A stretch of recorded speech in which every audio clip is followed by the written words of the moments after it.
আসসালামু আলাইকুম। সবাই কেমন আছেন? আশা করি দূরের এবং কাছের যে যেখানে আছেন সবাই ভালো আছেন। আলহামদুলিল্লাহ, আপনাদের দোয়ায় আমি এবং আমার বাসার সবাই ভালো আছি।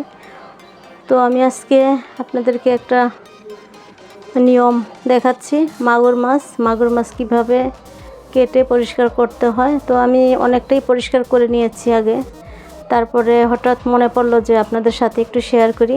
তারপরে বাকিটুকু যতটুকু বাকি ছিল ততটুকু আপনাদের সাথে শেয়ার করতেছি। দেখুন, আমি প্রথমে গরম পানি করে নিয়েছি। গরম পানি করে মানে কিভাবে পরিষ্কার করবেন, উপরের কালো অংশটুকু কিভাবে উঠাবেন দেখুন।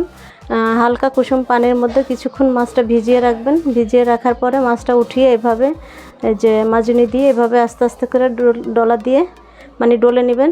এই যে আস্তে আস্তে আলতোভাবে ডলা দিলেই দেখবেন মাছের কালো অংশটুকু উঠে যাবে।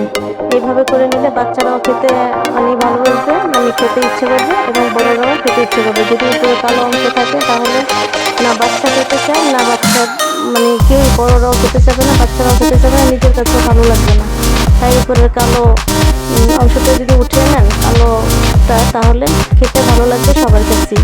তাই এইভাবে পরিষ্কার করে নেবেন, বেশি একটা কষ্ট লাগবে না। আমি 2 কেজি মাছ এইভাবে করে নিয়েছি, একদম তাড়াতাড়ি হয়ে গিয়েছে। আপনারা এইভাবে করে নেবেন, তাই আমি আপনাদের সাথে এটা শেয়ার করে দিলাম। তো আমার মাছের এইভাবে পরিষ্কার করে নেওয়ার নিয়মটা কীরকম লেগেছে আপনাদের কাছে সেটা আমাকে কমেন্টে জানাবেন। আর যারা আমার চ্যানেলটি এখনও সাবস্ক্রাইব করেননি, দয়া করে আমার চ্যানেলটি সাবস্ক্রাইব করে নেবেন। আর যারা সাবস্ক্রাইব করেছেন তাদেরকে অসংখ্য অসংখ্য ধন্যবাদ। আর সবাই ভালো থাকবেন এই কামনা করে আজকের মতো এখানে বিদায় নিচ্ছি। আল্লাহ হাফেজ।